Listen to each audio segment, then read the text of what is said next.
Mesdames, Messieurs, bonsoir et bienvenue à tous. À la une de ce journal, le vice-président du Mouvement pour la Renaissance du Cameroun, Mamadou Mota, subit un procès politique selon ses avocats. Il dénonce de nombreux abus qui entachent la procédure judiciaire concernant cet homme condamné à 2 ans de prison ferme. Voilà pour le sommaire.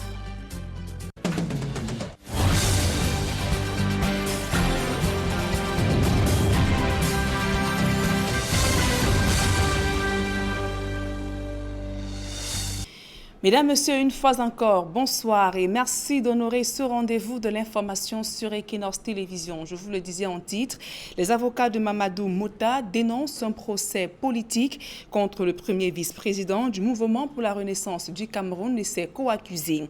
Réunis ce vendredi à Yaoundé, le collectif pour la défense qui attend toujours l'ouverture du procès en appel note que certains accusés ont été jugés et condamnés dans une langue qu'ils ne comprenaient pas, une violation de la procédure et du droit de l'accusé selon ses avocats. D'autres précisions dans ce reportage de Joël Essengue et de Aïe Cyril.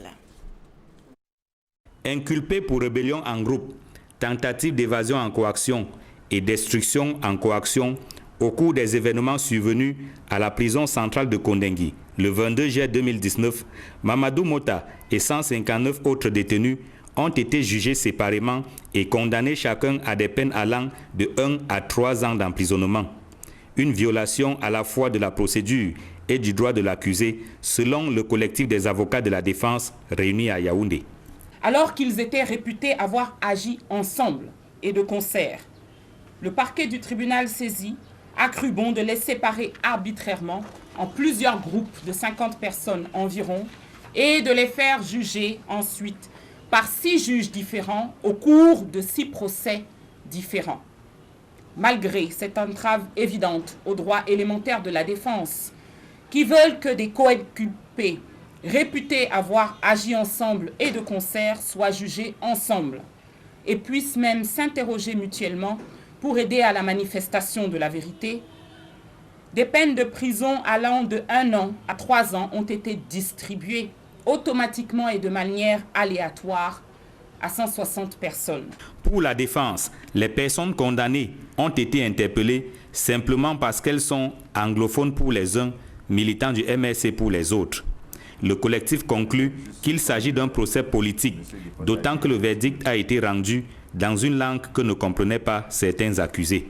En dehors de voies de fait judiciaires, rien d'autre ne permet d'expliquer pourquoi, en violation de leurs droits linguistiques de nature constitutionnelle, nous nous référons à l'article 1er alinéa 3 de la Constitution, plusieurs dizaines de prévenus ne s'exprimant qu'en anglais ont été auditionnés au cours des enquêtes préliminaires en français, puis jugés et condamnés en français par des magistrats qui ne parlaient pas l'anglais et qui ne comprenaient pas ce que les prévenus disaient.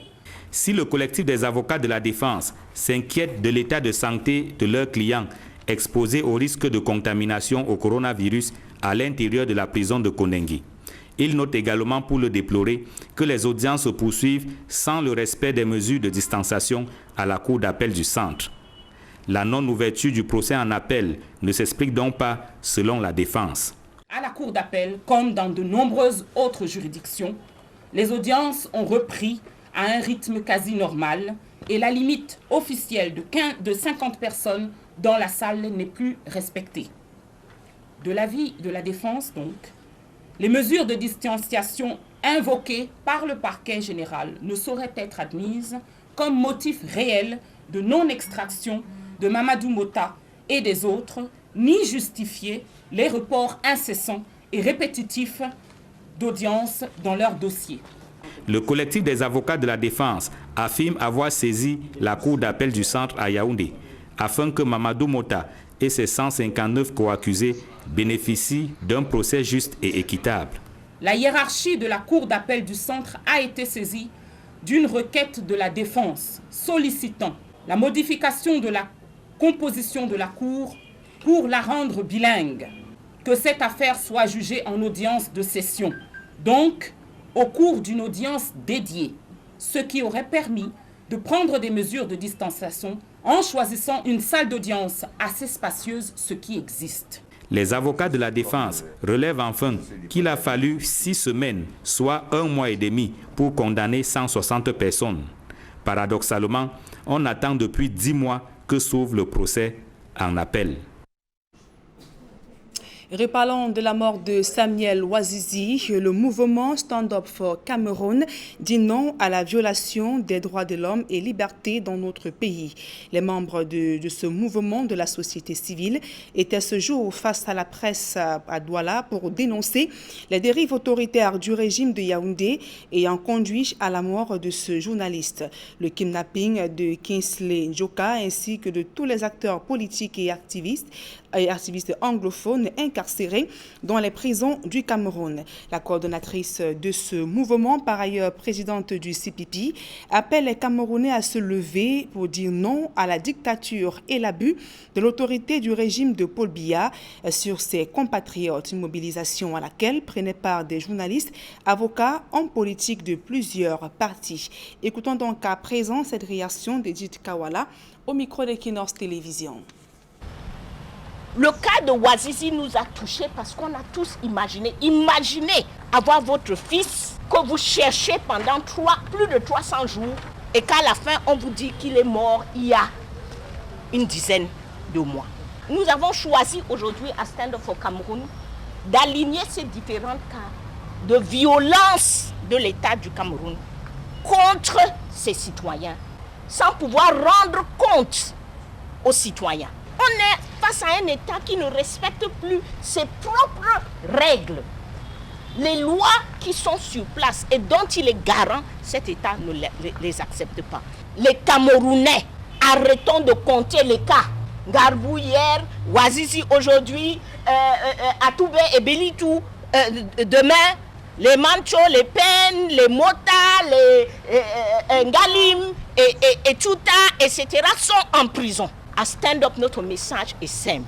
On doit se lever, on doit mettre fin à ce régime, on doit entrer dans une transition politique pour pouvoir enfin construire les bases d'un État qui est juste, d'un État qui respecte les droits des citoyens, d'un État qui est au service de ses citoyens.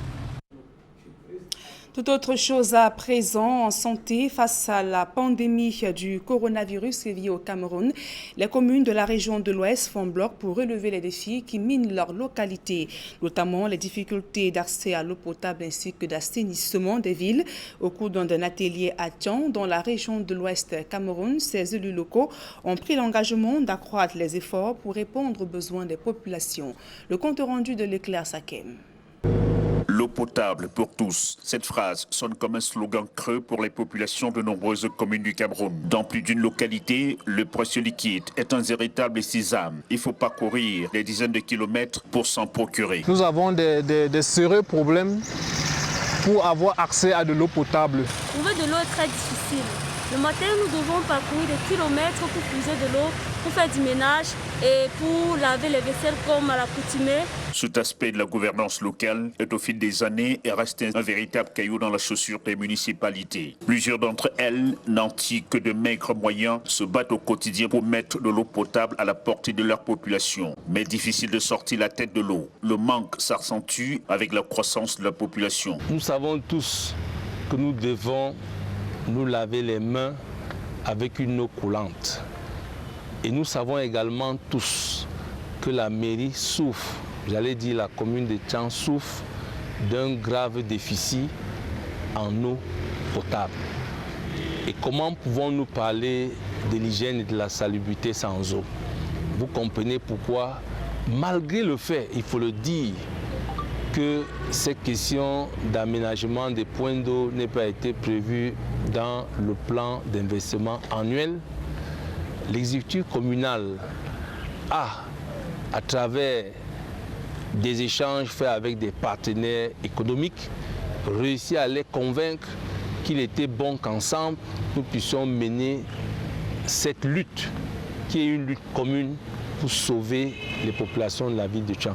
Face à cette réalité, 5 communes, donc 3 du département laminois, savoir Tchang, Fongo, Tongon, Konzem, en plus de celles de Kiossi et Douala 5e, mutualisent leurs efforts dans le souci de résoudre ce manque. Le programme intercommunal de gestion durable de l'eau et de l'assainissement est la plateforme qui les rassemble. Une convention de cofinancement du projet avait été signée entre ces parties prenantes et l'Union européenne il y a quelques années à hauteur de 311 millions de francs CFA. L'apport des communes bénéficiaires est d'un peu plus de 20%. Au sorti de l'atelier qui vient de se tenir dans la ville de Tchang, les patrons des exécutifs municipaux se félicitent des avancements observés, mais se sont surtout accordés à tout mettre en œuvre pour parachever dans le bref délai les projets de l'amélioration de l'offre en eau et l'assainissement entamés dans le cadre de ce programme de gouvernance. Semble en effort et en effet, et c'est pourquoi nous comptons beaucoup sur cette coopération en vue du pouvoir de l'eau et nos populations et d'assainir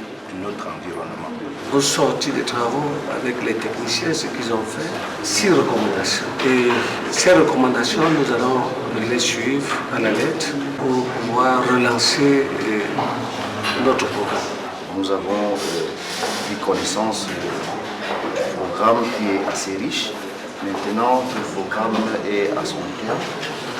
Nous rentrons avec nos techniciens pour essayer, n'est-ce pas, de bien finaliser le projet afin de pouvoir poursuivre avec ce projet qui est très important pour nos populations.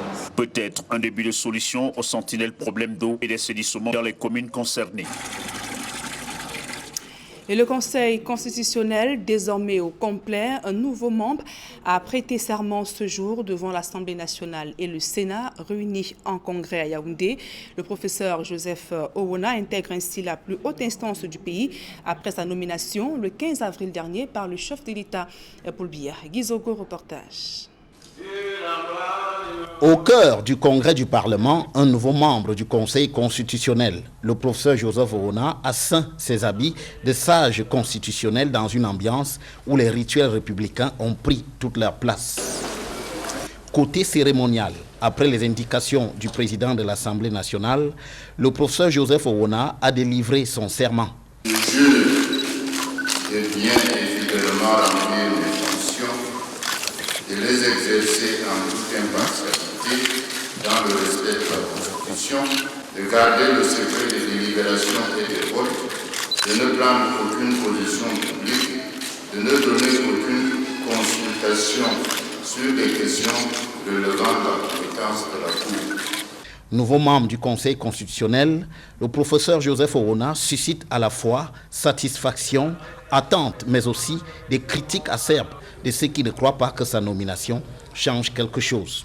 Il était de bon temps qu'un membre soit décédé et qu'on le remplace par un autre, ce qui a été fait. Donc pour le moment, nous sommes satisfaits de cette cérémonie. Les matières portées, en tout cas en ce qui concerne le contentieux électoral, portées devant le juge constitutionnel, se sont toujours soldées par des décisions qui n'emportent pas toujours satisfaction. Nous espérons que tous mis ensemble donnent satisfaction à l'avenir. Sur le plan technique, incontestable, mais au fond, est-ce que Joseph Owona aura la capacité de dire le droit que les Camerounais attendent? Nous avions besoin des hommes qui peuvent à un moment dire non, à un moment amener la République vers le haut, parce qu'il faut dire que Joseph Owona est un allié du pouvoir depuis longtemps. Nous sommes ici au sommet pour leur dire qu'on peut faire des choses autrement. Sans avoir été évoquée, mais manifestement présente dans tous les esprits, la question de la révision constitutionnelle n'est pas à l'ordre du jour pour le RDPC. Ce n'est pas parce qu'on a convoqué, n'est-ce pas, les deux chambres pour remplacer un membre du Conseil qui est décédé qu'on va raconter n'importe quoi. Donc il faudrait seulement attendre la suite du programme pour savoir qu'est-ce qu'on a comme examen de loi à travailler dessus. Pourtant, au PCRN, elle est souhaitée pour régler des questions électorales. Il faut réviser la Constitution parce qu'en fait, il y a des aspects électoraux qui sont dans la Constitution, notamment l'âge électoral, le nombre de tours d'une élection. Donc évidemment, maintenant je ne sais pas si l'exécutif a un projet de présenter un projet de loi en la matière, mais moi en tant qu'homme politique, président du PCRN, j'ai déjà lancé un appel et j'ai d'ailleurs entrepris des démarches là-dessus. Ce parti politique en appelle aussi à une synergie d'action au sujet du code électoral. J'interpelle encore tous les acteurs politiques qui le souhaitent, qu'ils soient d'ailleurs du pouvoir, mais surtout de l'opposition et de la société civile, pour que nous nous mettions ensemble et que nous élaborions une proposition de révision du code électoral. Pour que le combat sur cette question bien précise, nous le menions d'une même voix. Il faut maintenant attendre le tour que va prendre la suite de cette session parlementaire. Dès le début de la semaine prochaine, une séance plénière est annoncée. En fait de société, évoquons à présent cette opération de casse effectuée ce jour à Douala, précisément au quartier Bonapriso, non loin du lieu-dit ancien Collège des Nations. Une importante bâtisse a été réduite en ruine sur un terrain litigieux. La famille expulsée crie à l'injustice. Selon l'avocat de la famille, cette opération de démolition est illégale car l'affaire est encore pendante devant les juridictions. Et l'autre partie, par contre, estime avoir obtenu les gages pour exploiter l'espace querellé. Et en page magazine de ce journal, c'est une activité qui a pignon sur rue dans la capitale économique Douala. Le téléchargement des musiques vidéo, films et autres applications est le quotidien de certains jeunes installés au carrefour d'Okoti et lieu-dit ancien 3e. Malgré les difficultés rencontrées sur le terrain, ils font de bonnes affaires. François Dikoumé, Julien Berthe-Bissaï. Avec l'avènement des nouvelles technologies de l'information et de la communication, le secteur informel s'est enrichi d'une nouvelle petite activité génératrice de revenus, le téléchargement des musiques, vidéos, séries dans les marchés et points de vente de téléphones.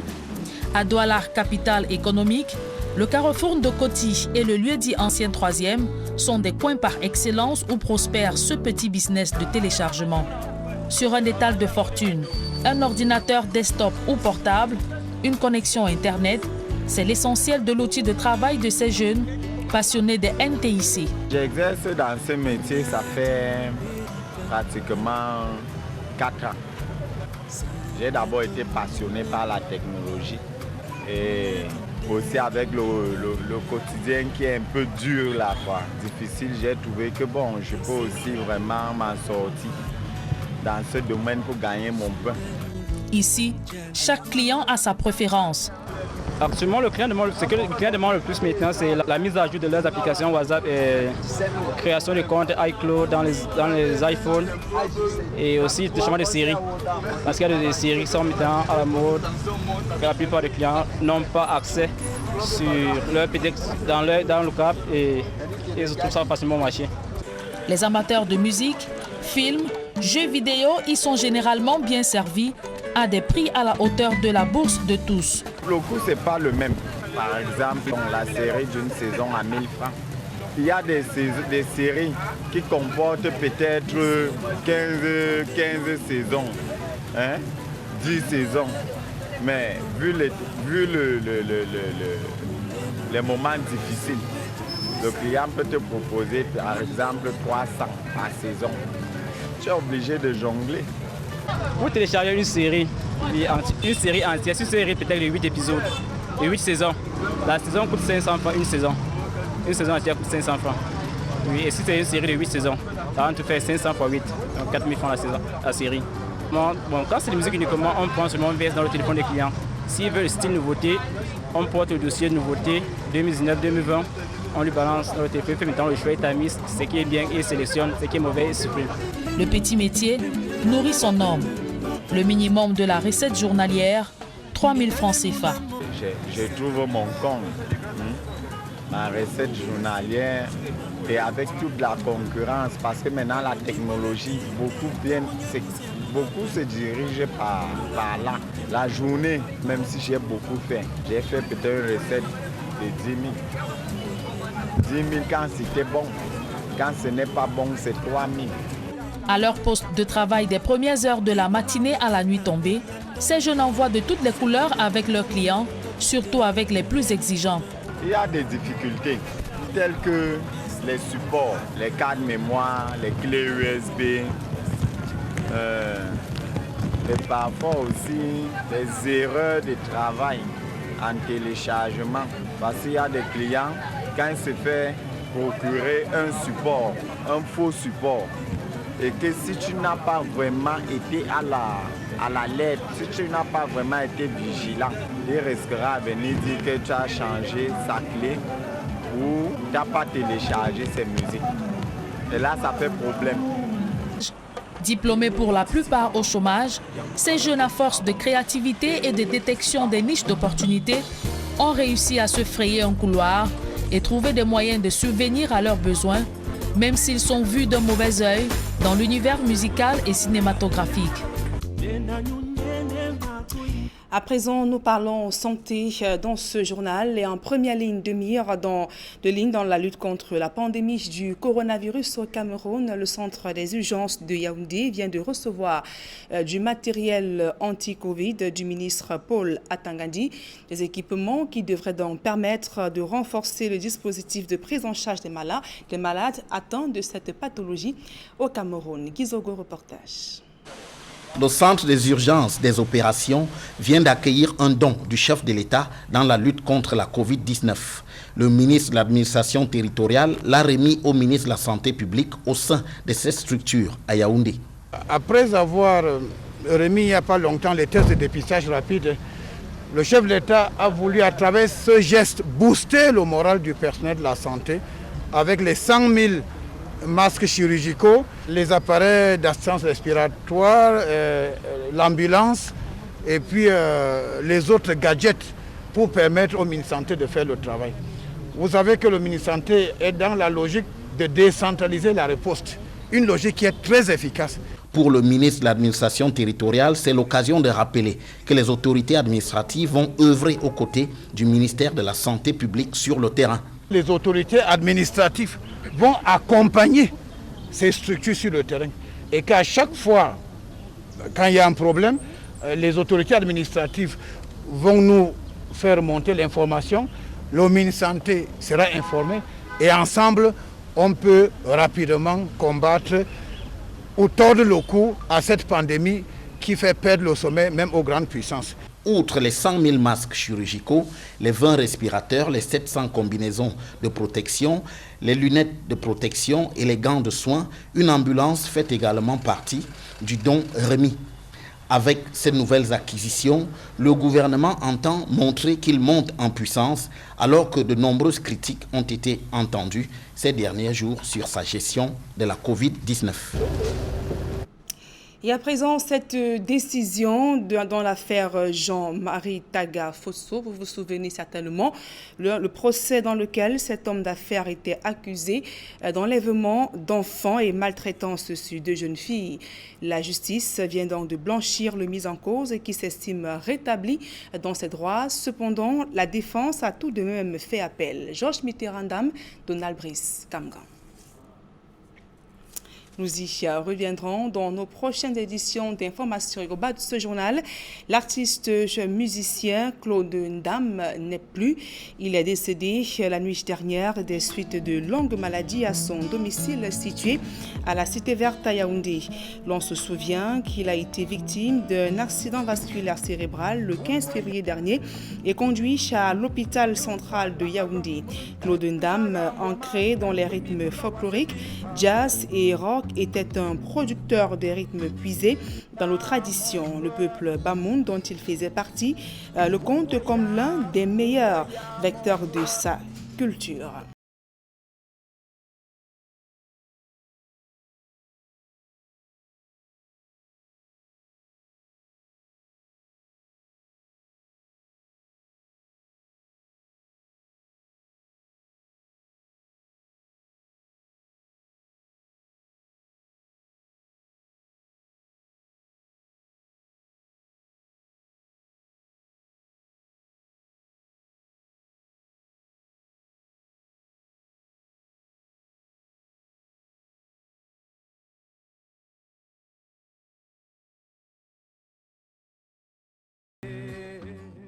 Alors, quelques sonorités de l'artiste musicien Claude Ndam, décédé des suites de maladies. C'est ici donc que nous mettons un terme à ce journal. Mesdames et messieurs, merci pour votre aimable attention. Dans un instant, le débrief du journal avec Serge Alain Autou et ses invités sur le plateau d'Equinox Soir. Serge Alain.